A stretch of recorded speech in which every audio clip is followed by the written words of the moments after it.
전세는 정부도 싫어하고 임차인도 싫어하고 임대인도 싫어한다 그러면 이제 월세로 당연히 이제 갈 겁니다. 그게 이제 어떤 영향을 미치느냐는 우리가 조금 더 심도 있게 생각해 봐야 되는데요. 전세 같은 경우는 이제 매매로 전환되는 비율이 한 50% 정도 됩니다. 근데 월세는 매매로 전환되는 비율이 한 10% 정도예요. 그렇다 그러면 내 집 마련에 있어서는 월세가 좀 불리하다라고 이해하시면 되는데요. 외국은 다 월세인데 왜 문제가 없느냐? 외국은 주택금융이 발달되어 있습니다. 그래서 대부분 한 LTV 기준으로 본다 그러면 한 80% 정도는 대출을 해줍니다. 근데 우리는 평균적으로 보면 LTV 기준으로 보면 한 40% 정도예요. 외국보다 한 반 정도밖에 안 빌려줍니다. 그런 상태에서 이게 전세가 아니고 월세로 돌아갔다라고 한다 그러면 내 집 마련 기회가 많이 줄어들 가능성이 있고요.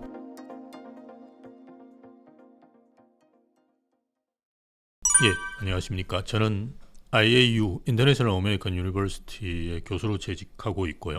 그리고 국내에서 가장 큰 부동산 중개 플랫폼인 우대빵 부동산을 설립해서 운영하고 있습니다. 여러분 뵙게 돼서 반갑습니다. 최근 서울 부동산 시장 분위기는 어떠한가요? 예, 지금은 일단 뭐 거래는 많이 줄었고요. 저희가 3월달 거래에 비해서 저희 우대빵 부동산에서 집계되는 그리고 저희가 거래하는 4월달 거래는 많이 줄었다라고 생각하시면 되고요. 근데 강남 3구와 이제 용산 이 토지에 이제 확대 재지정되었는데요. 여기가 이제 최고가 경신되는 데는 대부분 이제 재건축 아파트라고 보시면 되고요. 아마 이제 신축 그 대단지 아파트 뭐 한강이 보이는 쪽 뭐 이런 쪽에 있는 아파트들 가격이 그 전까지는 좋았었는데요. 최근에 이제 토제 확대 재지정된 이후에는 어쨌든 뭐 나름 이제 가성비가 있다고 생각되는 재건축 아파트 쪽으로 투자 수요가 좀 있는 것 같고요. 오히려 이제 강남 3구나 용산 지역에 이제 거래되는 것보다는 우리가 주변 지역이라고 이야기할 수 있는데요. 풍선 효과라고도 볼 수 있죠. 그 마포나 성동, 강동, 광진, 뭐 양천, 동작 이런 쪽인데요. 대부분 이제 그 국평 우리가 전용 84제곱미터인데요. 이 아파트들이 20억이 넘은 지역들입니다. 그러니까 이 지역들을 중심으로 해서 이제 풍선 효과가 일어나고 있고요. 그래서 뭐 거래는 많지는 않지만 최근에 거래되는 것 중에 상당수는 최고가 거래가 되고 있고요. 특히나 이제 성동구가 최근에 서울숲을 중심으로 해서 좀 강세를 보이는 현상들이 있습니다. 뭐 그렇게 지금 현재 시장은 이해하시면 될 것 같습니다. 예. 최근 금융위원회가 지분형 주택금융 도입을 추진한다는 소식이 있었습니다. 부동산 시장에 어떤 영향이 있을까요? 예, 그 지분형이라는 거는 아마 40%입니까? 그 정도까지 아마 매입할 수 있는 걸로 알고 있고요. 나머지 이제 부분은 정부에서 이제 돈을 빌려주는 거죠. 그러면서 이제 지분을 정부 측에서 가져가는 건데요. 이게 뭐 예전에 박근혜 정부 때도 제가 나온 걸로 알고 있습니다. 비슷한 아마 형태로 보여지는데요. 지금 근데 이제 예전에 이제 박근혜 정부 때는 이제 대출 금리가 굉장히 높았고요. 그 상태에서 이제 1, 2%대로 이제 그 정책 금융을 제공하다 보니까 인기가 있었는데요. 지금은 이제 그때보다는 이제 대출 금리가 좀 낮은 상황이고요. 그리고 지분형 이제 주택 이외에도 우리가 정책 금융이 예전에 비해서는 많이 늘었습니다. 뭐 최근에는 이제 뭐 신생아 특례도 있고요. 보금자리 쪽도 있기 때문에 그런 이제 여러 가지 정책 금융이 더 발달돼 있는 상태이기 때문에 그때에 비해서는 뭐 조금 흥행을 하기는 약하지 않을까라는 생각이 있는데요.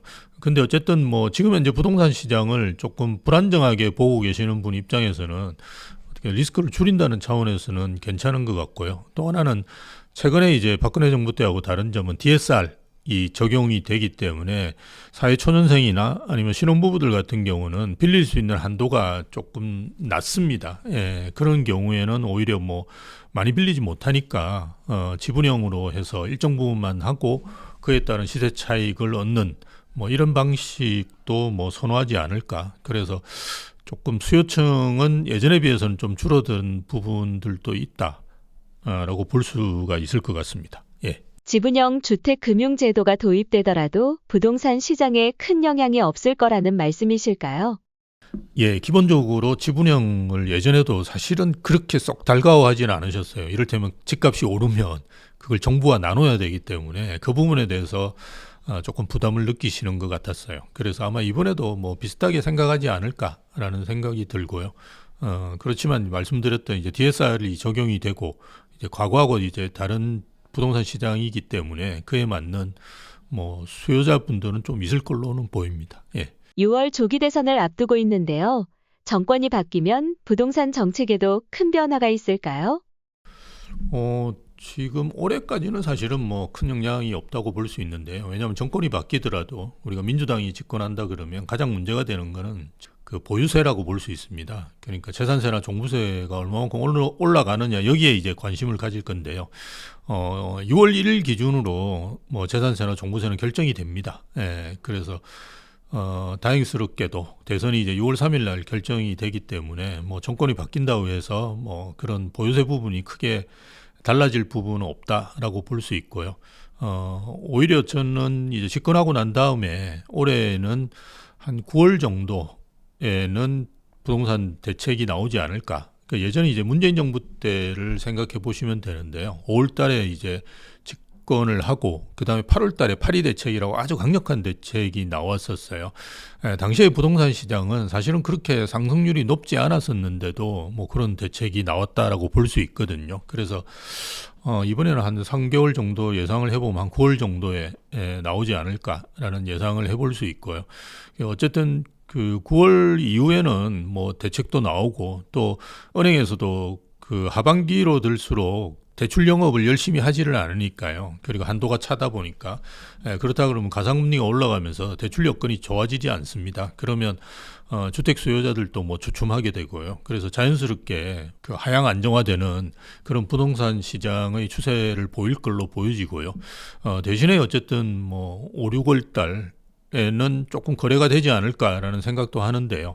왜 그러냐 그러면 7월 달에 이제 스트레스 DSR 3단계가 시행이 됩니다. 그러면 자연스럽게 이제 대출 한도가 줄게 되기 때문에 그 전에 이제 대출을 받아서 집을 살려고 하는 뭐 무주택자분들 관심이 많아지겠죠. 네. 그리고 또 6월 1일 되기 전에 집을 좀 팔려고 하는 분들도 있을 수 있습니다. 왜냐하면 민주당이 집권하면 어쨌든 다주택자는 별로 좋아지지 않거든요. 예, 보유세가 늘어나니까. 그래서 그 처분하려고 하는 수요도 있지 않을까. 그리고 6월 3일 날 대통령 선거가 끝나면 사실은 누가 되든지 간에 어쨌든 시장 분위기는 뭐 불확실성을 해소한다는 차원에서 좀 좋아질 가능성이 큽니다. 예전에 작년 4월 달에 총선이 민주당이 압승을 했음에도 불구하고 사실 그 이후에 주택 가격이 올랐거든요. 예, 그리고 거래가 굉장히 활발했습니다. 그런 점들을 고려해 본다 그러면 올 초에는 좀 주택 시장이 그 거래가 좀 있으면서 가격 상승의 여지가 있을 것 같고요. 하반기로 갈수록 이제 대책이 나오면서 가격 상승이 좀 주춤하지 않을까. 이제 그렇게 보는 것이 합리적일 것 같습니다. 예. 이재명 후보의 공약 중 세종 행정수도 이전이 있는데요. 부동산 시장에 어떤 영향이 있을까요?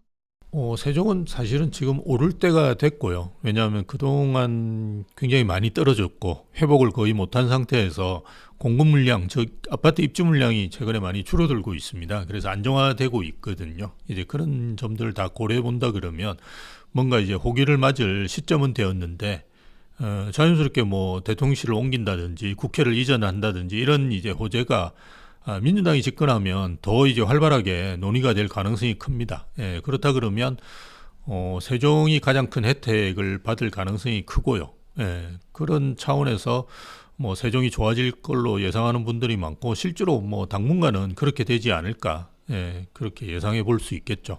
예. 만약 이재명 후보가 당선되고 세종으로 행정수도가 이전된다면 서울 집값이 하락하게 될까요? 그렇게 되기는 너무나 어려운 점들이 많고요. 세종에 가는 수요 자체라는 게 서울에 밀려오는 수요에 비해서는 너무 적고요. 세종은 이제 우리가 대전이라든지 충청도와 같이 생각해 볼 필요가 있는데요. 조금 경쟁 관계에 있다고 볼 수 있습니다. 그래서 그 수요 자체가 그렇게 많지는 않고요. 그리고 대부분 세종에 투자하시는 분들은 일단 똘똘한 한 채를 가지시고 그 이후에 이제 투자하시는 분들이 좀 많습니다. 왜냐하면 여전히 수도권은 사실은 이게 투기과열지구라든지 토지거래허가제가 지정될 가능성이 있기 때문에 조금 불안해하시는 주택 소유자들이 많거든요. 근데 물론 세종도 이제 계속 오르거나 또 최근에는 이제 많이 오르는 데가 수도권 쪽에 과천인데요. 이런 데들은 계속 오르면 이제 투기과열지구라든지 아니면 이제 뭐 토지거래허가제 같은 거를 지정할 수는 있겠죠. 그런데 아직까지는 그런 걸 고민할 단계는 아니거든요. 뭐 그런 걸 생각해 본다 그러면 투자 수요가 이제 당분간 이제 그렇게 많이 들어갈 가능성은 크고, 그리고 서울에 매입하는 수요하고 이제 지방에 매입하는 수요 자체는 조금 다릅니다. 그래서 서울은 지금 완전히 실거주 위주의 시장이라고 보시면 돼요. 실수요보다는 아예 들어가서 살려고 하는 분이 대부분입니다. 강남 3구하고 용산은 일단 들어갈 수밖에 없는 토지거래 허가제로 지정이 돼 있고요. 그래서 이런 뭐 1주택자 중심으로 움직이는 시장이기 때문에 1주택자가 아닌 분들이 들어가는 이제 세종이라든지 지방하고는 좀 다르게 보시는 게 맞겠죠. 예. 최근 부자들이 금으로 돈을 옮긴다는 기사가 있었는데요. 부동산 시장의 악재라고 볼 수 있을까요? 자산 시장에서 이제 우리가 주택하고 부동산이라고 이렇게 넓게 보지 않고요. 그냥 주택이라고 보시면 주택과 그 외의 자산 이렇게 구분해서 보실 필요가 있습니다. 우리가 내 집 마련을 하는 거하고 코인하고는 전혀 상관이 없거든요. 그거는 이제 경쟁 관계가 아니라 우리가 보통 이야기하는 보완 관계라고 보시는 게 맞습니다. 저도 이제 상담을 해보면 코인을 해서 돈을 벌거나 주식을 해서 돈을 버는 분들이 제일 먼저 하는 게 집을 사는 거거든요. 그러면서 계속 뭐 여전히 주식이라든지 뭐 이런 투자 상품은 하십니다. 그래서 그건 이제 보완 관계라고 보시는 게 맞겠죠. 그래서 금을 많이 산다고 해서 집값에 영향을 미친다. 그거는 거의 힘들고요. 오히려 이제 금을 사는 이유 자체를 좀 생각해 보시는 게 좋을 것 같아요. 금이란 것은 굉장한 안전자산이고, 그죠? 실물자산입니다. 그래서 지금과 같이 인플레이션이 많이 일어나고 또 우리 미국의 트럼프 대통령이 말 한마디 할 때마다 국제 경제 상황 자체가 확확 바뀌는 이런 불확실한 시대에서 사실 금이란 자산이 각광을 받고 있거든요. 그런 차원에서 본다 그러면 우리가 뭐 아파트, 특히나 서울의 이제 주거 선호 지역에 있는 아파트 같은 경우는 그 실물 자산이기 때문에 당연히 이제 인플레이션 해지 기능이 있고요. 또 하나는 이제 안전자산으로서 오히려 각광받을 수가 있겠죠. 최근에 이제 우리가 강남 3구라든지 이런 쪽에 투자 수요가 몰리는 이유 자체가 사실은 안전자산에 대한 회귀 측면이 또 큽니다. 그래서 뭐 오히려 금하고 비슷하게 움직일 수 있는 부분이 더 많지 않을까, 그렇게 보는 것이 좋겠죠. 트럼프의 관세 정책으로 세계 경제에 긴장감이 돌고 있는데요.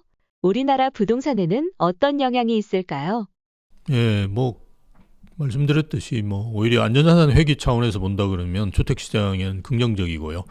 여타 이제 상업용 부동산에는 별로 뭐 좋은 영향을 미칠 것 같지는 않습니다. 굉장히 불안하고 최근에 이제 또 수요도 많이 줄어들고 있으니까요. 예, 그렇지만 어쨌든 제일 문제가 되는 부분은 사실은 내수 경기라고 볼 수 있을 것 같아요. 올해 이제 우리 경제 성장률을 그 연구기관에서 예측한 게 대략 1.5% 정도 되거든요. 근데 그것도 이제 예전에 2.0에서 많이 줄어든 건데요. 사실은 이제 관세 전쟁으로 인해서 뭐 예측하는 거는 0.8, 0.9까지도 지금 예측이 나오고 있으니까요. 사실은 0% 성장이라는 거의 성장을 안 한다는 말이지 않습니까? 그러면 자연스럽게 이제 내수 경기가 안 좋아지니까 그에 따라서 주택 수요도 사실은 줄어들 수밖에 없고요. 예, 그리고 더 큰 문제는 이제 심리적으로 이제 굉장히 불안하죠. 아니, 지금 경제가 엉망인데 무슨 집을 사냐, 뭐 이런 이야기도 있을 수 있거든요. 그런 차원에서 본다 그러면 별로 부동산 시장에 안 좋은 영향을 미치겠죠. 근데 그 내수 경기가 이제 불황으로 연결될 정도로 굉장히 강력하다 그러면 주택 시장에 미치는 영향은 굉장히 클 거라고 볼 수 있는데요. 뭐 그렇지 않다고 한다 그러면 앞에서도 말씀드렸던 그런 안전자산 회귀 현상으로 오히려 더 뭐 긍정적인 영향도 있을 수 있지 않을까, 그렇게 봅니다. 예. 몇몇 전문가들은 부동산 폭락이 머지않았다고 하는데요. 교수님께서는 어떻게 생각하시나요? 예, 말씀드렸던 위기가 시작될 수 있는 리스크 중에 가장 큰 요인은 내수 경기라고 볼 수 있습니다. 지금 여전히 수출은 괜찮은 것 같아요. 근데 수출에서 이제 내수로 연결되는 고리가 사실은 좀 끊어져 있는 상황인데요. 작년에도 그 우리나라 상장사 영업이익이 최대를 기록했습니다. 그래서 되게 좋아요. 좋은데 이게 이제 중소기업이나 하청업체로 넘어오지 않는 거죠. 그 이유를 가만히 생각해 보시면 지금 경제가 굉장히 불안하지 않습니까? 그러면 대기업이나 수출기업 입장에서는 그걸 투자라든지 이렇게 쓰기도 이제 곤란하고요. 그 다음에 이제 하청업체라든지 중소기업에 이렇게 물품 대금을 지급해야 되는데 그 자체도 예전에 비해서 굉장히 타이트하게 운용한다는 거죠. 예, 그래서 뭔가 좀 내부 유보를 좀 시키면서 그죠. 미래를 대비한다는 뭐 이런 차원에서 예, 그런 행위들이 있으니까 지금 소비가 굉장히 부진한 면이 있는 걸로 보여집니다. 그래서 그런 점들이 가장 이제 문제가 된다라고 볼 수 있고요. 지금 상황에서 뭐 30% 50% 떨어진다라고 이야기하는 전문가분들도 좀 있는데요. 저도 이제 토론 같은 걸 하다 보면 가끔 만납니다. 만나는데 그분들 논리는 아주 단순해요. 단순한 논리가 뭐냐 그러면 지금 집값이 높으니까 떨어진다. 예, 그 논리인데요. 대부분이 이제 생각하는 게 뭐 집값이 싸다라고 생각하는 분은 거의 없죠. 근데 30년 전에는 집값이 쌌을까요? 예, 30년 전에도 굉장히 비쌌습니다. 20년 전에도 비쌌고 10년 전에 심지어 이제 우리가 금융위기가 와가지고 아무도 집을 안 살 2010년, 12년 때도 다들 비싸다고 이제 집값이 고폭 나간다고 이야기했었거든요. 그래서 그 시점을 이제 언제로 보느냐에 따라서 우리가 좀 다르게 볼 필요가 있고요. 또 하나는 지금 강남에 뭐 레미안 원베일리라고 하는 아파트가 있는데요. 그 아파트가 30평형대가 70억에 거래됐는데요. 제가 확인하는 걸로는 72억까지 거래가 됐는데요. 그런 아파트는 사는 분들이 정해져 있어요. 그걸 평균적인 직장인이 사지는 않습니다. 예, 그래서 그 아파트 가격이 높다라고 이야기하는 거는 굉장히 잘못됐고요. 우리가 OECD 기준으로 보든 IMF에서 발표하는 기준으로 보든 집값이 그렇게 높지 않고요. 왜 그러냐 그러면 이게 아파트, 우리는 강남의 아파트를 주로 보시지만 사실 전국의 아파트 그리고 전국의 주택 이렇게 보면 단독도 있고 뭐 연립주택도 있습니다. 서울의 경우에는 연립주택이 상당히 많습니다. 아파트가 비중이 한 43% 정도밖에 안 됩니다. 그래서 뭐 연립이 되게 많다라고 보시면 되는데요. 이런 상품들은 지금 또 이제 서울에서는 3, 4억에 살 수 있는 상품들이 널려 있습니다. 그래서 전체적으로 이제 판단하는 주택 종합 가격은 OECD나 IMF에서 본다 그러면 뭐 우리나라가 아주 낮은 축에 속합니다. 그래서 우리가 평균 소득을 평균 주택 가격에 비교해서 본다 그러면 지금 또 여전히 우리가 한 5년 정도를 소득을 모으면 집을 살 수가 있습니다. 그러면 말씀드렸던 OECD나 IMF 중에서는 상당히 낮은 주택 가격이 소득 대비로 해서 지금 형성되고 있습니다. 그래서 그렇게 이제 보시는 것이 맞지 강남에 있는 아파트를 우리 평균적인 사람이 산다라고 자꾸 생각하면서 30년, 50년 모아야 된다 이렇게 이야기하는 거는 조금 그 연구로 본다 그러면 비교 대상을 잘못 선정하는 거라고 볼 수 있습니다. 예. 올해 부동산 전망에 대해 간단히 말씀 부탁드립니다. 예, 뭐 올해부터 한 2030년까지는 떨어질 요인이 거의 없습니다. 그렇게 보시는 게 맞고요. 왜냐하면 일단 제일 중요한 게 이제 수급 요인인데요. 내년부터 시작해서 2028년까지는 이제 거의 뭐 입주 물량이 확정이 돼 있습니다. 서울의 경우에는 한 2만 채 조금 넘는 수준입니다. 근데 1년에 저희가 4만 8천 채 정도가 입주해야지 적정량입니다. 그래서 3년치를 생각해 본다 그러더라도 한 15만 가구가 입주해야 되는데요. 뭐 지금 2만 가구 조금 넘는 수준이니까요. 뭐 심각하다 못해 뭐 제가 30년 동안 95년도에 이제 건설산업연구원 들어가면서 부동산을 시작했는데요. 그 이후로 이제 처음 보는 수치입니다. 그래서 이런 그 입주 물량 부족으로 인해서 상당히 이제 강세를 보일 거라고 예측할 수 있고요. 2025년에는 말씀드렸던 내수 경기 불안으로 인한 뭐 불안 요인이 있고요. 나머지 부분은 뭐 거의 없습니다. 대신에 이제 정부에서 대출 규제를 어떻게 쓰느냐에 따라서 시장은 좀 달라질 여지는 좀 있는데요. 뭐 그렇더라도 뭐 대출 규제를 통해서 지방이나 뭐 수도권 외곽 같은 경우는 떨어질 수 있는데요. 서울 중심지를 떨어뜨리기는 힘들어요. 왜냐하면 서울 중심지 같은 경우는 대출의 영향이 제일 적습니다. 우리가 일반적으로 생각할 때는 서울 중심지가 대출을 가장 많이 일으켜가지고 집을 산다고 생각하시는데요. 정부 안 됩니다. 예, 그래서 그런 점들을 고려해 본다 그러면 아무래도 올해는 뭐 우상향하지 않을까 그렇게 보는 것이 합리적일 것 같습니다. 서울에서도 유독 많이 오른 곳이 있는데 이 지역들의 공통점이 있을까요? 그 많이 오른 지역들은 지금 신축, 대단지 그리고 한강변을 끼고 있는 아파트가 가장 많이 오릅니다. 레미안 원밸리 같은 아파트가 대표적인데요. 지금 뭐 그 세 가지 요건을 다 갖추고 있다라고 볼 수 있습니다. 그래서 지금 현재 그 신축 부족 현상이 굉장히 심해지고 있고요. 그리고 일단 한강변 자체의 조망권에 대한 인식들이 과거에 비해서 높아지고 있고요. 그리고 대단지에 대한 인식들도 굉장히 많이 긍정적으로 바뀌고 있습니다.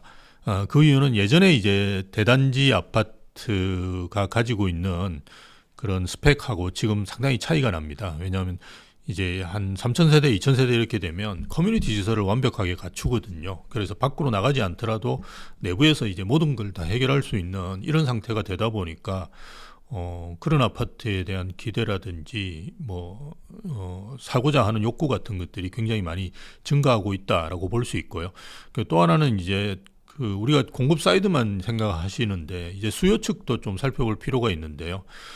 최근에 이제 그 우리가 주택 시장도 양극화되고 있듯이 모든 지역들이 다 양극화되는 측면이 있는데요. 그 이유는 상위 10%의 소득 수준하고 상위 1%의 소득 수준이 차이가 많이 납니다. 예전에 비해서 상위 1% 분들이 버는 소득과 자산의 양이 예전에 비해서 훨씬 커졌습니다. 그래서 그렇게 소득의 양극화, 자산의 양극화가 벌어지다 보니까 이런 그게 맞는 이제 상품들로 다시 재배열된다라고 볼 수 있는 측면이 있는데요. 그러다 보니까 이런 한강변의 대단지 신축들의 강세가 지금은 계속되고 있는 것 같습니다. 서울에서 가성비 투자 지역이 있다면 말씀 부탁드리겠습니다. 저는 이제 만약 실거주를 생각하신다 그러면 강남 상구나 용산 쪽을 계속 살펴보시는 것도 저는 좋다라고 봅니다. 지금 현재는 강남 상구나 용산 쪽에서 많이 오르는 아파트가 신축 대단지 이런 쪽은 많이 올랐거든요. 그래서 오히려 조금 준신축이랑 구축 그리고 대단지가 아닌 한 500세대 정도 되는 이런 500세대 정도 단지도 서울에서는 주거선호 지역 같은 경우는 나쁘지 않습니다. 그래서 그 다음에 이제 그냥 부동산 시장의 강세가 이어질 지역이 어딘가 를 이제 좀 살펴보시면 오히려 그런 지역에 더 투자 가치가 있지 않을까라고 이제 생각할 수 있고요. 만약 이제 지역을 좀 다른 쪽으로 생각하신다 그러면 한 20억 이상 그 국평이 거래가 된데 마포, 성동, 광진, 동작, 강동 이런 지역들인데요. 양천구도 포함됩니다. 그런 지역들의 아파트들도 저는 굉장히 매력적이고 최근에 이제 그 성동구라든지 마포구 쪽에 준신축 아파트들도 최근에 그 신고가가 나오고 있는데요. 그 이유도 이제 뭔가 풍선 효과죠. 이렇게 우리가 지방 분들이 이렇게 갭을 끼고 이제 살려고 했는데 강남 상구나 이제 용산을 못 사니까 그 다음에 이제 살 수 있는 데가 마포나 성동구거든요. 그런 차원에서 그쪽 가격들이 좀 강세를 보이고 있습니다. 그래서 그 다음에 이제 오를 때가 이제 말씀드렸던 그런 마포, 성동 이런 쪽이니까요. 그런 쪽을 먼저 선점하셔도 괜찮을 것 같고요. 그리고 가격대별로 서울의 지역들은 그 대충 나눠져 있습니다. 그래서 그게 부담스러우시다 그러면 앞에서 말씀드렸던 이제 상위 가격, 국평 가격, 즉 384 전용 제곱미터의 가격이 20억 넘는 지역 다음의 가격대들을 가지고 있는 지역들이 있습니다. 강서, 서대문구, 동대문구 이런 지역이니까요. 그런 쪽도 살펴보시면 지금은 아직 그쪽까지 흐름이 완전히 가지 않았기 때문에 괜찮지 않을까라고 생각하고요. 그 지역을 좀 이렇게 한정해서 보시는 것이 좋고 오히려 상품은 필요하면 이제 줄이거나 아까 말씀드렸던 신축이 아니더라면 준신축이나 구축 이런 쪽으로 넘어가시더라도 지역을 되도록이면 좁히셔가지고 벗어나지 않는 것이 제일 좋지 않을까 그렇게 봅니다. 월세 전환이 가속화되고 있다던데 집값에 어떤 영향이 있을까요? 월세로 바뀌고 있는 거는 상당히 이제 저희 생각보다 빠르게 진행되고 있는데요. 2023년도에 월세 비중이 55%였는데요. 지금 올 상반기가 아니죠. 1, 4분기 같은 경우 61.4%로 제가 기억합니다. 그러니까 이미 이제 60% 가까이가 월세라고 볼 수 있고요. 아파트는 월세 비중이 조금 낮습니다. 아직은 이제 전세 사기 문제가 아파트에서는 많이 일어나지 않았거든요. 그래서 전국적으로 한 44% 정도 되는데요. 좀 특이한 점은 서울 아파트 같은 경우는 월세 비중이 51%로 50%를 넘었어요. 그래서 이런 현상들이 어떤 현상이냐라고 좀 생각해 보셔야 되는데요. 월세로 자꾸 이제 바뀌어가는 거는 뭐 대세라고 보시는 것이 맞고요. 대신에 이제 기존에는 세입자분들이 월세를 선호하셨거든요. 왜냐하면 이제 전세 사기 문제가 있고 이러다 보니까 세입자분들이 이제 전세보다는 월세를 많이 선호를 하셨어요. 근데 최근에는 이제 집주인분들도 월세를 조금씩 선호하는 걸로 바뀌어가고 있습니다. 그래서 그 서울의 이제 주요 핵심 지역의 아파트들 같은 경우는 월세 수익률이 한 2.5에서 3% 정도 나옵니다. 그래서 10억 정도 아파트는 한 200 정도 월세가 나오고요. 한 20억이 넘은 아파트 같은 경우는 한 400만 원 정도 월세가 나옵니다. 그래서 사실은 예전에는 한 5년 전만 하더라도 상상이 어려웠는데요. 200만 원, 400만 원 월세를 내면서 사는 분이 있느냐? 이게 많습니다. 특히나 그 MZ세대 분들은 5억씩 10억씩 이렇게 깔고 앉아 있는 전세에 대해서는 오히려 이상하게 생각하시는 것 같고요. 월세를 오히려 또 선호하시는 경향이 있습니다. 그래서 이제 임대인과 임차인이 다 선호한다 그러면 월세로 더 진전되는 건 굉장히 빠르게 가겠죠. 그렇게 가고 있는 것 같고요. 또 하나는 이제 정부에서도 사실은 그 월세를 좀 선호하는 것 같습니다. 그래서 대출 규제를 하면 항상 나오는 게 조건부 전세 대출 규제를 하거든요. 그래서 전세는 정부도 싫어하고 임차인도 싫어하고 임대인도 싫어한다 그러면 이제 월세로 당연히 이제 갈 겁니다. 그게 이제 어떤 영향을 미치느냐는 우리가 조금 더 심도 있게 생각해 봐야 되는데요. 전세 같은 경우는 이제 매매로 전환되는 비율이 한 50% 정도 됩니다. 근데 월세는 매매로 전환되는 비율이 한 10% 정도예요. 그렇다 그러면 내 집 마련에 있어서는 월세가 좀 불리하다라고 이해하시면 되는데요. 외국은 다 월세인데 왜 문제가 없느냐? 그러면 이제 외국은 주택금융이 발달되어 있습니다. 그래서 대부분 한 LTV 기준으로 본다 그러면 한 80% 정도는 대출을 해줍니다. 근데 우리는 평균적으로 보면 LTV 기준으로 보면 한 40% 정도예요. 외국보다 한 반 정도밖에 안 빌려줍니다. 그런 상태에서 이게 전세가 아니고 월세로 돌아갔다라고 한다 그러면 내 집 마련 기회가 많이 줄어들 가능성이 있고요.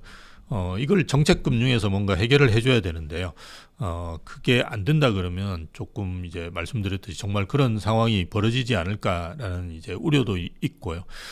근데 우리나라 은행들이 신용에 대한 평가 자체를 잘 못합니다. 이를테면 한 그 LTV를 80% 이렇게 빌려줘야 된다 그러면 이거는 이제 그 사람에 대한 신용도를 잘 평가해야 되거든요. 왜냐하면 집값이 한 20%만 떨어져도 이게 불안해지지 않습니까? 근데 뭐 우리가 최근에 이제 금리가 1년 동안 한 7배 오르는 바람에 한 20, 30% 떨어진 적이 있죠. 그리고 은행 입장에서는 그 정도까지 빌려주기가 이제 무리가 되는 거예요. 그렇다 그러면 개인에 대한 신용평가를 확실하게 해줄 수 있어야 되는데요. 아직 제가 알고 있기로 우리나라 은행이 이 능력이 없습니다. 그런 경우는 이제 그렇다 그러면 이제 많이 빌려주지 않겠죠. 이걸 이제 정책금융에서 뭔가 메꿔 나가야 되는데 그게 안 된다 그러면 이제 내 집 마련에 상당한 장애 요인이 될 가능성이 있고요. 또 하나는 이제 지금 월세 수익이라는 거는 전세를 월세로 돌린 수익이라고 보시면 됩니다. 원래 우리가 부동산이라 그러면 대략 이제 수익률이 한 5% 정도는 나와야 되거든요. 뭐 여러 가지 뭐 리스크도 있으니까요. 근데 2.5 정도밖에 안 나온다는 말은 이게 전세를 월세로 돌렸기 때문에 그런 상황인데요. 만약 매매 가격을 월세로 돌린다 그러면 훨씬 더 높은 이제 월세를 내야 됩니다. 우리가 10억 아파트에 월세를 한 3, 400만 원 내야 되는데 가능할까요? 쉽지가 않은 문제입니다. 그 말은 매매 가격이 좀 높다는 말입니다. 우리가 이걸 이제 수익환원법이라고 이야기하는데요. 한국에서는 이제 대부분 상업용에서는 수익환원법을 쓰는데 주거용은 이제 그렇게 안 씁니다. 왜냐하면 전세가 있고 대부분의 이제 그 주거용 투자하시는 분들은 시세 차익을 즉 캐피탈 게인을 가지고 이제 들어가시는 경우가 많기 때문에 그렇게 이제 판단을 하지 않는데요. 만약 이제 그 매매 가격에서 월세 수익률을 계산해 본다 그러면 지금 매매 가격이 상당히 높습니다. 그래서 좀 월세도 올라가겠지만 매매 가격도 하향 안정화될 수 있는 뭐 오히려 좋은 뭐 그런 임대차가 되지 않을까라는 생각도 있을 수 있습니다. 예. 전세 제도가 없어진다면 투자자 입장에서는 부동산 투자 매력이 없어질 것 같은데요. 이렇게 되면 부동산에 어떤 영향이 있을까요? 이렇게 보셔야 돼요. 우리나라 월세는 외국과 완전히 다릅니다. 그렇게 생각하셔야 되는데요. 우리는 지금 월세가 강남이나 이런 데는 5억에 뭐 300만 원 이런 식으로 돼 있어요. 그러니까 이런 월세는 전 세계에서 없습니다. 원래 보증금을 그 월세의 한두 달치 정도만 잡아요. 그리고 이거는 뭐 월세를 내지 않는 거에 대한 이제 보증금이 아니고요. 나중에 이제 퇴거할 때 수리비로 이제 잡아둔다고 생각하시면 돼요. 그래서 일단 보증금이 없다. 외국에는 이렇게 생각하시면 되는데 우리는 보증금이 상당히 높아요. 전세는 아니더라도 보증금은 상당히 높아요. 그래서 여전히 그걸 끼고 살 수 있는 여건은 되어 있다고 보시는 게 맞고요. 대신에 옛날만큼 이제 그렇게 많은 이제 전세가율을 가지고 사지는 못하겠지만 전세가율이 어느 정도 되는 뭐 월세라고 하지만 사실은 외국에서 볼 때는 아주 특이한 전세 같은 월세 형태가 남아 있을 거예요. 그래서 외국하고 다른 형태라고 보시는 게 맞고요. 하지만 이제 어쨌든 월세로 계속 가는 상태에서 어느 순간 되면 이제 시세 차익에 대한 기대가 조금씩 줄어들 거예요. 우리도 이제 뭐 선진국으로 지금 가고 있고 그리고 인구가 줄면서 주택이 이제 지방을 중심으로 해서 남는 주택들도 늘어나고 이러면 이제 자연스럽게 수익에 대한 자본 차익에 대한 기대들은 조금씩 줄어들 거예요. 그러면 뭐 그 이상은 이제 집값이 오르지 않는 뭐 또는 이제 오르더라도 아주 특별한 지역만 오르는 뭐 그런 상태가 올 수 있겠죠. 앞에서 말씀드렸던 것처럼 이제 월세가 상당 부분 진행되면 이제 월세는 굉장히 높을 거예요. 우리나라만큼 월세가 싼 나라가 없습니다. 미국이라 그러면 우리 서울하고 비슷한 데를 뉴욕이라든지 그리고 일본 같으면 이제 도쿄의 중심가에 있는 한 5개구 정도를 미나토구 뭐 이런 신주쿠 이런 데를 생각하셔야 되거든요. 그런데 방 하나에 월세가 한 3, 400 합니다. 그래서 우리 같이 강남에 정말 좋은 30평대 아파트 월세가 3, 400 하는 거고 엄청나게 차이가 있어요. 그래서 월세는 엄청나게 오를 겁니다. 그래서 내 집이 없는 분들은 각오하셔야 돼요. 그 부분은. 대신에 이제 집값은 이제 오르기는 하겠지만 이제 말씀 나눴듯이 이제 많이 안 오를 수도 있다. 그 점도 같이 이제 생각해 보시는 게 좋은데 뉴욕의 그런 엄청난 월세를 한국도 감당해야 될 수도 있을 겁니다. 무주택자가 올해 내 집 마련을 한다면 언제 하는 것이 가장 적절할까요? 지금 사세요. 그냥. 무조건 지금 사시는 게 제일 좋아요. 그러니까 집이 한 채 있는데 갈아타는 거는 고민을 좀 하셔야 되고요. 그리고 다주택자가 또 사는 거는 정말 고민을 많이 하셔야 될 시점이 되고 있거든요. 왜냐하면 어쨌든 뭐 지금 민주당이 집권 가능성이 커졌으니까요. 그걸 고려하신다 그러면. 근데 뭐 무주택자는 지금 그냥 사시면 됩니다. 이것저것 생각하지 마시고 앞에서도 제가 계속 말씀드렸지만 집이라는 거를 자꾸 이제 뭐 투자 수단인 여타 주식이라든지 코인하고 같이 비교하시는 거는 잘못된 거고요. 집은 뭐 그냥 생활에 필요하니까 그냥 사시는 거예요. 그렇기 때문에 또 집값이라는 게 계속 오르는 측면이 있고요. 그래서 그냥 지금 그냥 사시면 됩니다. 부동산 사이클을 사계절로 나눠본다면 현재는 어떤 계절을 지나고 있을까요? 초가을이나 아니면 늦가을 정도 되겠죠. 저는 그렇게 보는데요. 아직도 상승기라고 봅니다. 저는 계속 2013년 8월부터 상승기가 끝나지 않았다라고 이야기하고 있는데요. 최근에 이제 금리가 1년 사이에 한 7배가 0.5에서 3.5%까지 우리가 기준금리가 올랐죠. 그렇게 올라가지고 조정받은 거는 뭐 일시적 조정입니다. 1년 조정받았다가 갑자기 오르면 그 이후부터 오르면 이건 하락기는 아닙니다. 우리가 하락기라는 거는 2008년 금융위기가 와서 2013년까지 떨어지는 걸 하락기라고 생각하시면 돼요. 그때는 이제 금융위기가 오거나 아니면 공급이 많으면 이제 떨어지죠. 근데 지금은 이제 그런 상황은 아니고요. 그래서 상승기가 이제 계속되고 있다라고 보시는 게 맞습니다. 대신에 이제 하락기가 오려면 뭐 금융의 충격이 오거나 경제의 충격이 오거나 아니면 이제 공급이 많아야 되는데 지금 현재 공급이 많을 수 있는 요인이 그 3기 신도시밖에 없어요. 1기 신도시 선도지구 지정된 거는 원래 로드맵은 내년에 이주인데요. 내년에 이주를 믿고 있는 사람은 아무도 없습니다. 그건 제가 알고 있고 정부도 안 믿고 있을 거예요. 우리가 정비 사업을 하는데 이주라는 거는 정말 엄청난 시간이 필요한데요. 작년에 선도지구 지정해 놓고 내년에 이주시킨다는 거는 일단 불가능합니다. 그러면 1기 신도시 선도지구 같은 경우도 공급은 아니라고 보시는 게 맞고요. 그나마 3기 신도시가 진행이 되고 있는데요. 본청약이 상당히 늦습니다. 그래서 올해까지 본청약 하는 양이 10,000세대 정도 됩니다. 그러면 올해 본청약 하면 빨리 지어도 2028년이에요. 근데 최근에 이제 그 분양하는 아파트들의 입주 시기를 좀 보시면 좋을 것 같아요. 대부분 4년 정도 됩니다. 예전에 우리가 제가 처음 건설산업연구원 들어가서 연구를 할 때는 입주를 아파트가 1,000세대 되더라도 2년 만에 입주를 시켰어요. 근데 지금은 3년도 아니고요. 거의 한 4년 걸려요. 그만큼 이제 그 공사 현장에 그런 공사 여건들이 별로 좋지가 않습니다. 외국인 인력들도 많이 들어와 있고요. 자재도 지금 많이 오른 상태고요. 뭐 그런 저런 여건 때문에, 그리고 환경이라든지 뭐 안전에 대한 규제들도 예전에 비해서는 엄청나게 많이 생겼어요. 그런 상황에서 4년 정도에 입주한다고 하면 거의 2029년 가야지 겨우 10,000세대 나옵니다. 그래서 저는 지금 상황에서는 2030년까지 가더라도 실제로 의미 있는 입주는 서울이나 수도권 쪽에 거의 없을 거예요. 그렇다 그러면 가격은 뭐 계속 오를 수밖에 없고요. 정부에서 규제를 어떻게 쓰느냐에 따라서 지금 가을 초입이냐 아니면 가을 후반이냐가 결정될 겁니다. 정부에서 이제 다음에 이제 집권할 정부겠죠. 그 정부에서 이제 규제를 계속 쓴다 그러면 지금이 가을 초나 여름 말 정도로 계속 오를 거예요. 그런데 그렇지 않고 이제 뭔가 거래가 활성화될 수 있도록 만드는 정책들을 쓴다 그러면 뭐 가을 후반기로 가서 이제 겨울로 가는 상황이 올 수도 있지 않을까라고 생각합니다. 그래서 차기 정부의 부동산 정책이 굉장히 중요하다고 볼 수 있습니다. 향후 5년은 부동산이 우상향할 거라고 말씀해 주셨는데 고점은 언제쯤일까요?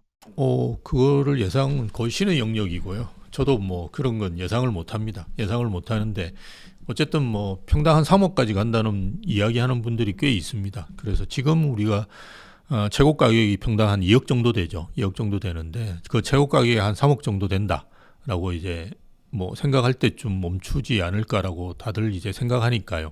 뭐 그렇게 안 되길 저도 바라는데 뭐 말씀드렸듯이 그건 정부의 규제에 따라서 많이 달라질 부분인 것 같습니다. 뭐 그 정도 오를 거라고 예상하는 분이 많은데요. 아니 무슨 아파트가 3억씩 하느냐 그렇게 이야기하시는 분들도 있는데요. 외국에 나가 보시면 이제 그런 이야기를 안 하십니다. 우리보다 정말 못 사는 인도 같은 나라에도 그 아파트가 2억씩 막 3억씩 하는 아파트가 있습니다. 근데 그 나라는 지금 또 길에서 사람들이 변을 봅니다. 그런 아주 우리가 생각할 때 황당한 나라에도 굉장히 비싼 아파트는 있어요. 그래서 그 아파트를 가지고 이상하게 생각할 건 아닌 것 같고요. 그건 또 사는 분들이 또 따로 있으세요. 그래서 그냥 그러려니 그냥 생각하시면 됩니다. 근데 어쨌든 그 최고 가격이 얼마냐라는 거는 어쨌든 그 밑에 있는 가격들을 다시 끌어올리는 효과가 있기 때문에 뭐 중요하다고 볼 수 있죠. 그래서 한 뭐 그 정도 수준이라고 볼 수 있는데요. 그게 이제 2030년에 될지 뭐 2028년에 될지 그거는 정부에서 규제 정책을 어떻게 쓰느냐에 따라서 저는 달라진다고 보여집니다. 서울처럼 수도권 부동산도 상승할까요? 뭐 수도권 또 오르겠죠. 오르는데 이제 오름폭 같은 경우는 이제 예전에 비해서 많이 달라지지 않을까 저는 그렇게 보는데요. 서울은 말씀드렸던 이제 국평 84제곱미터, 전용 84제곱미터가 이제 한 20억 이상 되는 아파트가 있는 지역들 중에 이제 좋은 아파트 같은 경우는 꽤 많이 오르지 않을까라는 생각을 가지고 있고요. 그렇지만 이제 수도권 쪽에서는 이제 그 호재가 있거나 이슈가 있는 지역 중심으로 해서 오르지 않을까 그렇게 보는데요. 일단 이제 서울과의 접근성이 획기적으로 개선되거나 접근성이 좋은 지역들을 중심으로 해서 좀 오를 거로 보고요. 여기서 이야기하는 서울은 그냥 강남이라고 생각하시면 됩니다. 그래서 강남과의 접근성이 아주 획기적으로 개선되거나 아니면 지금 또 괜찮은 지역들, 뭐 이를테면 우리가 전철 기준으로 본다면 신분당선이라든지 아니면 우리가 GTX라든지 그죠? 뭐 이런 쪽의 역 주변에 있는 아파트들은 괜찮겠죠.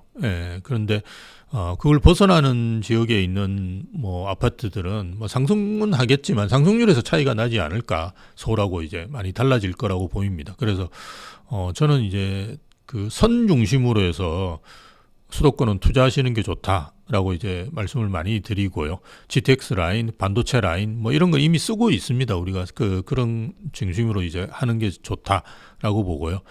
지방 같은 경우는 이제 점이 되겠죠. 예, 그래서 투자할 수 있는 지역은 많겠지만 이제 투자해서 이제 강세를 보이거나 아니면 수익률이 높아지는 데는 상당히 한정될 거다라고 보시는 게 이제 현실적입니다. 그래서 그런 식으로 점선면이라고 저는 표현하는데요.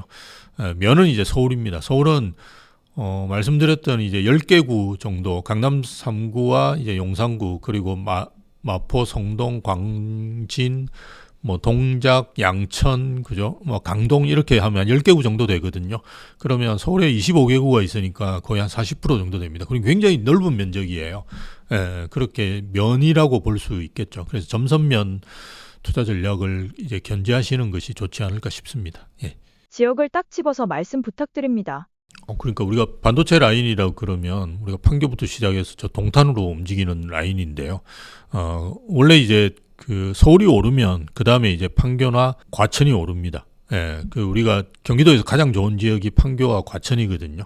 예, 근데 판교는 어디 있냐 그러면 분당에 있습니다. 분당구에. 예, 그래서 분당구 같은 경우는 지금 1기 신도시 선도지구 지정되면서 분위기가 좋아지고 있어요. 그래서 분당이나 판교 중심으로 한 뭐 이런 쪽이 오르고 그 다음에 이제 오르는 데가 뭐 동탄이나 용인 이런 쪽이 오르거든요. 뭐 이런 쪽은 이제 우리가 보통 반도체 라인이라고 보통 부르죠. 예, 그런 지역인데 대부분 이제 신분당선이 지납니다. 그래서 신분당선 여기 있는 지역 또는 GTX 여기 있는 지역들이에요. 그래서 그런 역들 주변으로 이제 뭐 신축 아파트 이런 거 고르시면 뭐 전혀 문제가 없으실 거라고 보여지고요. 그 다음에 이제 과천 쪽이 오르면 그 다음에 어디가 오르냐 그러면 의왕이 오르고 안양이 오르고 삼본이 오릅니다. 뭐 이런 식으로 돼 있는데 그 4개구가 4개 도시가 합쳐보면 한 100만 정도 되는데요. 예전에 한번 그 통합 이야기도 나온 적이 있을 만큼 생활권이 사실은 되게 공유돼 있어요. 예, 근데 거기도 마찬가지로 저 의왕의 인도권 같은 경우는 GTX 이슈도 있고요. 그래서 라인 중심으로 움직입니다. 그래서 그런 지역들에도 뭐 이제 교통 호재가 있는 주변 지역들 같은 경우는 뭐 저는 괜찮지 않을까 그렇게 보는 거죠. 예. 말씀해주신 지역들이 전부 경기 남부인데 경기 북부에서 괜찮은 지역이 있을까요? 되도록이면 경기 북부는 안 하시는 게 좋습니다. 예, 왜냐하면 최근에 이제 저도 이제 움직임을 보면 조금 안 좋은 움직임들이 되게 많아요. 그게 우리가 서울의 3도심이라 그러면 정확하게는 여의도, 광화문, 그 다음에 강남인데요. 그 3개 도심으로 정한 이유는 일자리가 많아서 그래요. 예, 그래서 정했는데 지금은 광화문과 여의도는 사실은 그 효용성이 많이 떨어져 있는 것 같아요. 그래서 그 위쪽에 있는 지역들, 이를테면 우리가 서대문구가 대표적인데요. 마포는 사실은 여의도나 광화문 중간에 있기 때문에 그 수혜를 많이 보고 또 마포에서 강남 오는 거는 상당히 빠르게 올 수 있습니다. 예, 강만 넘으면 거의 이제 그렇게 올 수 있는데요. 그렇지 않고 이제 서대문이라든지 이런 위쪽으로 갈수록 그 효용성이 조금씩 떨어져요. 예, 그래서 좀 안타깝지만 경기 북부 지역은 뭐 조심하시는 게 좋지 않을까. 대신에 이제 GTX 중심으로 해서 뭐 우리가 파주 운정역 같은 경우는 최근에 이제 그 운정역 내에 이제 주상복합들이 뭐 진전이 잘 안 되고 삐걱거리는 경우도 있는 지역으로 알고 있는데요. 어쨌든 거기는 이제 그 GTX가 뚫리기 때문에 옆에를 먼저 개발했어요. 예, 그래서 이미 아파트가 많이 입주했고요. 최근에 이제 그 파주 운정역 중앙 정도의 이제 그 주변의 주상복합들을 개발하고 있는데요. 뭐 그런 지역들은 괜찮겠죠. 예, 뭐 서울역뿐만이 아니라 나중에 어쨌든 삼성역까지 다 뚫리니까요. 그렇게 된다 그러면 뭐 한 5년 정도 지나면 뭐 그 강남 접근성도 20-30분 내에 가능하니까요. 괜찮겠죠. 근데 여타 지역들은 되게 조심하시는 게 지금 현재 집값을 이렇게 보시면 이해하실 수 있을 것 같습니다. 예. 그렇다면 동탄보다 좀 아래 있는 평택은 어떻게 보시나요? 평택도 반도체 라인이긴 한데요. 예, 근데 최근에 이제 제가 알고 있기로 삼성 반도체의 공장 설립이 지지부진한 걸로 알고 있습니다. 그런 요인도 있고요. 고독지구입니까? 있는데 그쪽은 뭐 어떻게 보면 장기적으로는 괜찮아질 거라고 보는데요. 평택에 지금 미분양이 많은 데는 오히려 그쪽보다는 화양지구라고 있어요. 평택항 근처에 있는 지역인데요. 거기는 정말 아무것도 없어요. 예, 그런데다가 그냥 평택이란 이름만 가지고 아파트를 엄청나게 지어놨습니다. 그래서 그런 데들은 정말 위험해요.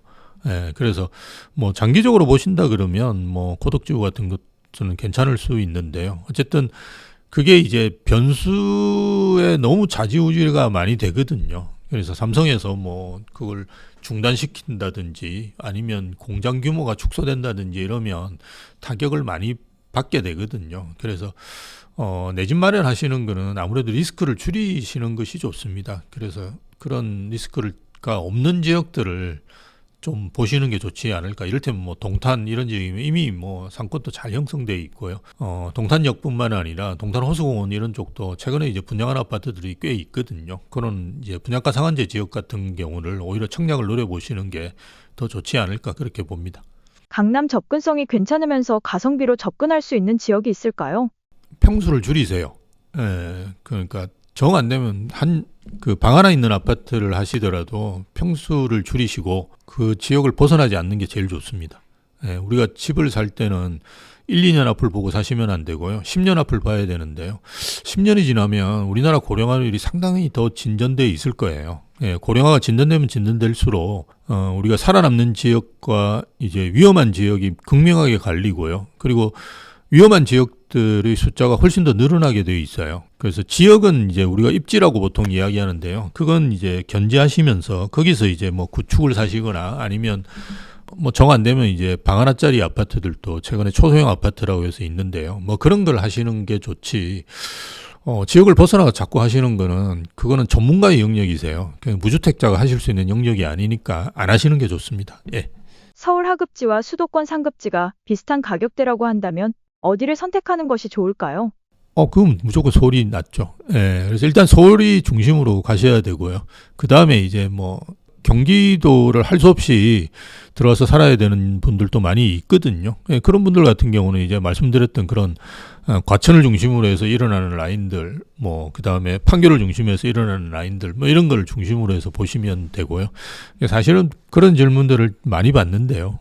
그 거의 정답이 있는 질문들이고요. 사실은 큰 의미 없는 질문들이에요. 그런 질문들은. 예. 3기 신도시는 어떻게 생각하시나요? 3기 신도시는 그나마 1기 신도시보다는 서울에서 더 가까워요. 그래서 좋은 지역들도 있는데요. 그 중에 이제 교통 여건이 제가 계속 이제 교통을 말씀드리는 이유는 어쨌든 그 우리보다는 MZ세대 20, 30대 분들이 훨씬 이제 접근성을 더 중시하는 것 같고요. 그리고 우리 때는 뭐 외벌이가 많았습니다. 그냥 혼자서 보는 사람들이 많았는데요. 근데 지금은 이제 다 둘이서 보시기 때문에 직주 근접, 즉 직장이 있는 곳에 얼마만큼 빨리 도달할 수 있느냐가 예전보다 한 2배 정도 커졌거든요. 그래서 자꾸 교통을 보셔야 되는데요. 그나마 이제 서울과의 접근성이 좋은 교통을 끼고 있는 곳이 하남 교산과 고양 창릉입니다. 그래서 그 두 개만 좀 보시는 것이 좋고요. 최근에 이제 본청약을 꾸준히 하고 있습니다. 꾸준히 하고 있는데 그 본청약 그 하셨던 경쟁률을 보시면 그 두 개가 제일 높아요. 예, 그래서 그냥 제일 높은데 그냥 하시면 됩니다. 예. 지방 부동산은 미분양이 심각한데요. 그럼에도 불구하고 반등할 지역이 있을까요? 예, 일단 지방은 이제 입주 물량을 보셔야 되는데요. 입주 물량이 이제 뭐 많지 않은 지역들을 중심으로 저는 보시면 좋다라고 보는데요. 최근에 이제 움직임이 좋은 데는 잘 아시다시피 세종과 이제 울산입니다. 그러니까 세종은 그 뭐 여러 가지 그냥 정치적인 호재가 많은 데면서 입주 물량이 줄어드는 뭐 이런 데고요. 그 다음에 이제 울산 같은 경우는 울산은 이제 부동산 경기가 조선 산업의 경기하고 많이 맞물려 있습니다. 근데 트럼프 대통령께서 집권하실 동안 가장 이제 좋아질 산업이 조선 산업입니다. 예, 그건 뭐 제가 이야기 안 하더라도 상당히 많은 전문가분들이 한국의 조선 산업이 중국을 대체하면서 굉장히 좋아질 거다. 특히나 최근에는 뭐 중국 그 선박에 대해서 입항료까지 지금 받으려고 하는 상황이거든요. 그래서 그런 뭐 효과들이 굉장히 있을 걸로 보고요. 그리고 이제 울산도 마찬가지로 이제 그런 입주 물량들이 많이 줄어가고 있습니다. 그래서 최근에 이제 그 지방 중에서는 사실은 세종은 이제 우리 민주당에서 뭐 대통령실 이전한다는 말 나오기 전까지는 그렇게 좋지 않았는데요. 울산은 이제 계속 좋았었어요. 그래서 상승률도 괜찮았고, 그래서 그 두 지역들을 이제 시작하니까요. 보시면 좋을 것 같고, 대구, 뭐 부산 이런 쪽도, 대구 같은 경우는 홍준표 시장께서 아예 인허가를 안 내줬거든요. 그래서 뭐 아주 최근에 이제 입주 물량이 급격하게 줄었습니다. 어쨌든 대구하고 부산 같은 경우도 입주 물량이 많이 줄어드니까요. 뭐 괜찮게 보실 수 있지 않을까라고 생각되고, 아마 그 충남이나 광주가 조금 입주 물량이 많은 것 같아요. 그래서 어쨌든 그 지방은 이제 자체 내로 움직이기 때문에 그 입주 물량을 좀 더 유심히 보시면 좋을 것 같습니다. 예. 앞으로 수도권과 지방, 부동산 전망에 대해 말씀 부탁드립니다. 일단 수도권은 지금 또 계속 인구가 늘고 있고요. 지방은 인구가 줄고 있습니다. 그래서 서울이 이제 뭐 1년에 뭐 10,000명씩 20,000명씩 인구가 빠져나가는데요. 그러면 뭐 그 서울도 이제 빠지는 도시가 아니냐라고 생각하겠지만, 서울에 빠져서 경기도에 다 정착합니다. 그래서 사실은 서울에 빠지는 인구는 거의 서울의 주택 수요로서 거의 남아 있다라고 보시는 게 맞아요. 뭐 특별한 일 때문에 이제 경기도나 인천으로 빠지신 거고요. 또는 이제 서울에 살기가 좀 팍팍하니까 나가신 거거든요. 그렇지만 그분들이 여건만 되면 다시 서울로 들어오시려고 하는 수요들이라고 보시는 게 맞습니다. 근데 이제 그게 자금적인 여건이 안 되실 수도 있고, 뭐 직장이 또 먼 데 있으시면 또 출퇴근하기 힘드시잖아요. 그래서 이제 나가 있는 수요라고 볼 수 있거든요. 그런데 지방은 이제 인구 유출이 광역시를 중심으로 해서도 상당히 많습니다. 그래서 그런 점들을 좀 우려되게 보셔야 되는데요. 특히나 이제 더 중요한 사실은 지방의 인구 유출의 반 이상은 20, 30대입니다. 그래서 20, 30대가 일단 대학을 서울로 많이 오시고요. 그 다음에 그 직장을 또 서울에 잡으세요. 그냥 부산이나 대구에 이제 그냥 그 대학을 나오셨다 하더라도 일단 직장은 서울에서 잡으려고 많이 노력하시고, 이도저도 안 되면 그냥 결혼해서 그냥 올라오시는 분들도 계세요. 올라오셔가지고 이제 그 막 직장 잡으려고 막 하시는 분들도 계시고요. 그렇듯이 거의 뭐 50% 이상의 지방분들이 서울 쪽으로 많이 이렇게 이동하시기 때문에, 장기적으로 이제 생각해 본다 그러면 지방은 이제 나이 든 분들이 많이 남아 있을 거고요. 제 친구들도 뭐 애들은 서울에 있지만 본인은 이제 올라올 생각은 별로 없어요. 예, 그래서 한 달에 한 번씩 그냥 왔다 갔다 하는 친구들도 꽤 있습니다. 예, 근데도 너도 올라와라 이렇게 이야기하면 안 올라옵니다. 잘. 그건 이제 60년 정도 이렇게 지방에 살면 그 거기에 이제 애착이 생겨가지고 사실 떠나기가 쉽지가 않아요. 근데 젊은 분들은 한 20년 살면 이건 그냥 충성도가 그렇게 높지가 않거든요. 그래서 그냥 뭐 서울이 좋아서 그냥 올라오실 수도 있는 건데요. 어쨌든 그 나이 든 분들만 많고 이제 30대, 40대가 집을 제일 많이 사는데요. 그분들이 서울에 오히려 더 많이 이제 자리하게 되는 거죠. 그런 걸 자꾸 생각해 보시면 이 어디를 사야 될지를 이제 생각하실 수 있는데요. 저도 이제 고향이 부산입니다. 그래서 좀 안타까운 점이 많이 있는데요. 그렇지만 최근에 이제 친구들이 서울에 집을 사려고 하는 친구들이 꽤 많이 있어요. 지방 분들도. 그거는 이제 말씀드렸던 대부분이 자제분들이 이제 서울에 있고 애들이 서울에 있고 이러다 보니까 뭔가 또 애들 집을 사야 되고 뭐 이런 상황에서 또 물어보는 친구들이 많은데요. 그럼 저는 항상 하는 이야기가 뭐 지방은 이제 전세 살고 그냥 서울에 집 사는 게 좋지 않느냐 이런 이야기들을 많이 합니다. 이제 그게 투자 측면에서는 훨씬 유리해요. 그래서 지방은 전세 살기 되게 좋거든요. 전세 살면 나가라는 말도 안 하고요. 올리지도 않고 그냥 굉장히 안정적으로, 특히나 요즘은 4년 살 수 있기 때문에 뭐 이렇게 전세 한 두세 번 살면 그 다음에 실버타운 들어가면 되거든요. 그래서 이제 그렇게 하시는 게 오히려 그 훨씬 더 낫다, 투자 측면에서, 이런 이야기들을 합니다. 그래서 가만히 생각해 보면 실제로 투자 측면에서는 그게 맞는 말인 것 같아요. 그래서 이런 걸 계속 한다 그러면 자연스럽게 이제 주택 수요는 서울로 많이 몰릴 거고요. 지방의 주택 수요는 뭐 한계가 있거나 줄어들면서 이제 빈집들이 늘어나지 않을까 이렇게 보는 거죠. 구독자분들께 한마디 부탁드립니다. 저희가 이제 세무하고 투자 상담 합쳐가지고 아주 적은 금액으로 유료로 상담을 합니다. 그래서 관심 있는 분들은 이렇게 집 매수하시기 전에 한번 알아보시면 좋을 것 같고요. 또 하나는 지금 집을 사시려고 하는 분들이 꽤 많은 걸로 알고 있습니다. 그렇지만 이제 시장 상황이 불안하니까 고민하고 계시는데요. 단 한 가지 기준을 가지고 좀 생각해 보시면 좋을 것 같아요. 내년에도 분양가가 오를 건지 안 오를 건지만 좀 고민해 보시면 좋을 것 같습니다. 대부분의 분들이 제가 이제 강의를 하거나 이럴 때 물어보면 내년에도 분양가는 오르겠죠? 이렇게 이야기하는 분들이 많습니다. 뭐 자재값도 오르고 지금 땅값도 계속 오르니까요. 그런데 집값이 떨어진다? 그건 상식적으로 사실은 생각하기 힘듭니다.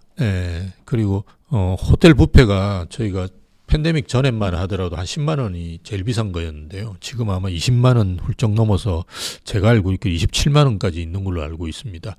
호텔 뷔페는 2배 오르는 게 당연한데 집값은 떨어지는 게 당연하다고 생각하는 거는 정말 이상한 생각이세요. 집도 콘크리트라든지 사람이 노력이 들어가서 지어지는 겁니다. 그런 걸 생각해 보시고 내 집 마련에 좀 하시면 좋지 않을까 싶습니다. 감사합니다.